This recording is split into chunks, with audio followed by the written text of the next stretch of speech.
అందరికీ నమస్కారం అండి. Welcome back to our channel Samaha creations.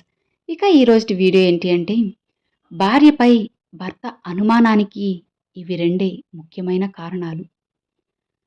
వినేటప్పుడు వినయంతో వినాలి, మాట్లాడేటప్పుడు మర్యాదతో మాట్లాడాలి, అడిగేప్పుడు ఆప్యాయతతో అడగాలి, సమాధానం చెప్పేప్పుడు సంస్కారంతో చెప్పాలని తెలుసుకో. ఒక్కటి గుర్తుంచుకోండి, 10 మందిలో ఉన్నప్పుడు పట్టింపులు మర్చిపో, నలుగురిలో ఉన్నప్పుడు నవ్వడం నేర్చుకో, ఆనందమైన వాళ్ళందరితో పంచుకో, కష్టాల్లో ఉన్నప్పుడు కన్నీళ్లు ఓర్చుకో, చేసేది తప్పని తెలిసినప్పుడు అలవాటునే మార్చుకోవాలి, గతం చేసిన గాయాలు మర్చిపోవాలి, ముందున్న గమ్యాన్ని చేరుకో. అసలు మనిషి జీవితం అంటేనే ఒక యుద్ధమని తెలుసుకో.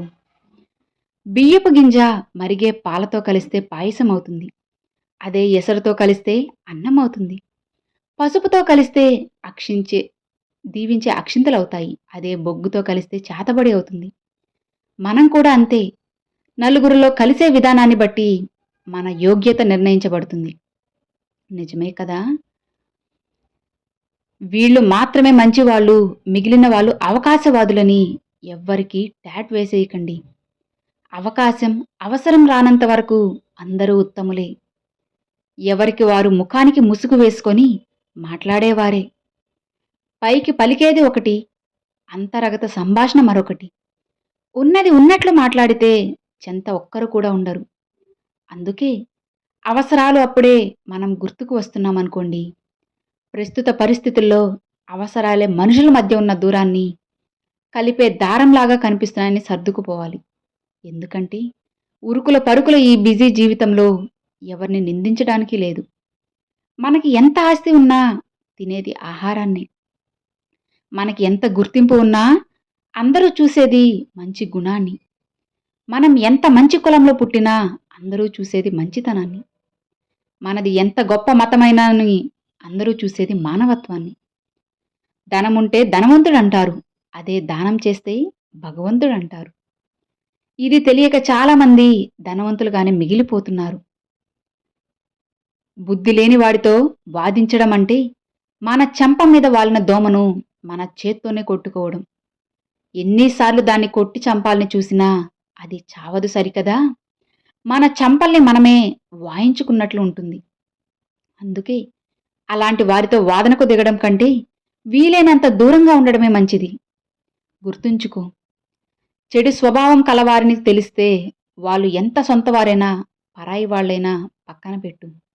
ఎందుకంటే మన తోటలో పండిన మిరపకాయ కదా అని కళ్ళల్లో పెట్టుకుంటే అది మంటను పుట్టిస్తుందే కానీ చల్లదనాన్ని ఇవ్వదు. అలానే చెడు స్వభావం కలిగిన వారు కూడా అంతే.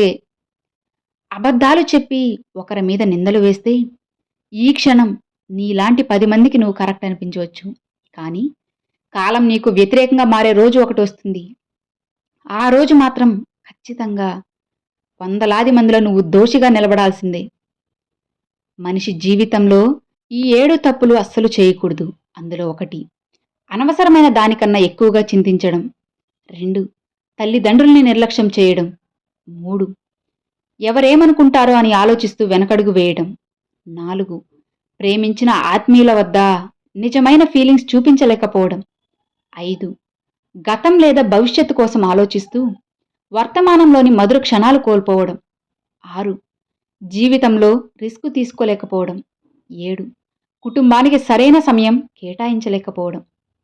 గుర్తుంచుకోండి, మన సంస్కారం చెబుతుంది కుటుంబం ఎలాంటిది అని, మనం మాట్లాడే మాటలు చెబుతాయి స్వభావం ఎలాంటిది అని, మనం చేసే వాదన చెబుతుంది జ్ఞానం ఎంత ఉందో అని, మనం చూసే చూపు చెబుతోంది ఉద్దేశం ఏమిటా అని, మన వినయం చెప్తుంది నేర్పిన విద్య ఎలాంటిదో అని. కాబట్టి ఎప్పుడూ కూడా ఒకరిని నిందించకుండా జాగ్రత్తగా మీ పనులు మీరు చేసుకోండి. ఒక చిన్న అబద్ధం అనుబంధాలను తెంచేస్తుంది. అపార్థం కొంచెమైనా మంచి స్నేహాన్ని కూలదోస్తుంది. చిన్న రంధ్రం పెద్ద ఓడను ముంచేస్తుంది. కారణం చిన్నదైనా ఫలితం జీవితకాలమని గుర్తుంచుకో. మన ప్రశ్న ఏదైనా సరే ప్రేమతో బదిలిస్తే మనం గడిపే ప్రతిరోజు కూడా ఇంకొంచెం అందంగా ఉంటుంది. నీ పరిస్థితిని ఎప్పుడూ కూడా ఎవరూ ఆలోచించరు, నీ పలకరింపును మాత్రమే గుర్తుపెట్టుకుంటారు. అదే మనిషి స్వభావం. కాకి, కోయిల రెండూ అరుస్తాయి. కానీ కాకిది గోల అంటారు. కోయిలది కమ్మని పాట అంటారు. నువ్వే ఆలోచించుకో. ఎందుకో బదులిచ్చే విధానంలోనే సగం ప్రపంచాన్ని మనం గెలిచేయొచ్చు. మనం పుడితే తల్లి సంతోషపడాలి. పెరిగే కొద్దీ తండ్రి ఆనందపడాలి. అలా కాకుండా వాళ్ళు భారం అనుకుంటే ఏం చేయలేం. మనం బ్రతికినా చచ్చినట్లే. అదే జీవితం అంటే. సంపద లేకపోయినా సంస్కారం ఉంటే జీవితం తృప్తిగా సాగుతుంది. సంపద ఉండే సంస్కారం లేకపోతే ఆ జీవితమే వ్యర్థమవుతుందని తెలుసుకో. నేటి మానవ నైజం ఏంటో చెప్పనా? తనకు కష్టం వస్తే కష్టాలు మంచి వాళ్ళకే వస్తాయని చెప్తారు. తాము ఏమైనా పాపం చేశారేమో అని అస్సలు అనుకోరు. అదే కష్టాలు ఎదుటివారికి వస్తే చేసిన పాపాలు ఊరినే పోతాయా అని అంటారు. తమ కష్టానికి కారణాన్ని తెలుసుకొని ఎదుటివారి కష్టాన్ని సానుభూతితో అర్థం చేసుకునేవారే నిజమైన మనుషులు. మిత్రమా, ఒక్కటి గుర్తుంచుకోండి. భార్యపై భర్త అనుమానానికి ఈ రెండే కారణాలు. ఒకటి, భార్య ఎవరితోనైనా హద్దుమీరి ప్రవర్తించి ఉండాలి. రెండవది, భర్తకు తనకు నమ్మకం లేకుండా ఉండాలి. గుర్తుంచుకోండి, ఈ రెండు తప్పులు మాత్రం అస్సలు చేయవద్దు. అర్థమైంది కదా? Thanks for watching friends.